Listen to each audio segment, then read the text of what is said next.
Falou mal? Fala, mamãe.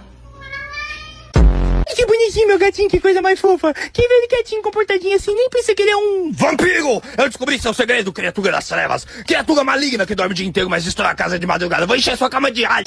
Chico, se é lugar de você estar dormindo, depois cai e quebra o pescoço, desconfia. Caiu. É ruim, miau.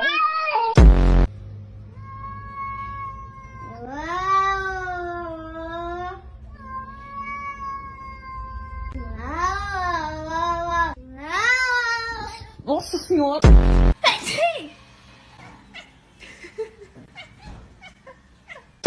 O que aconteceu, filha? Sofreu um acidente. Ah, mas Foi- o que aconteceu? Foi atropelada pelo jipinho. Ó o jipe que atropelou a Clarinha. Vai ter que fazer eutanásia. Oh, meu Deus, Porque não.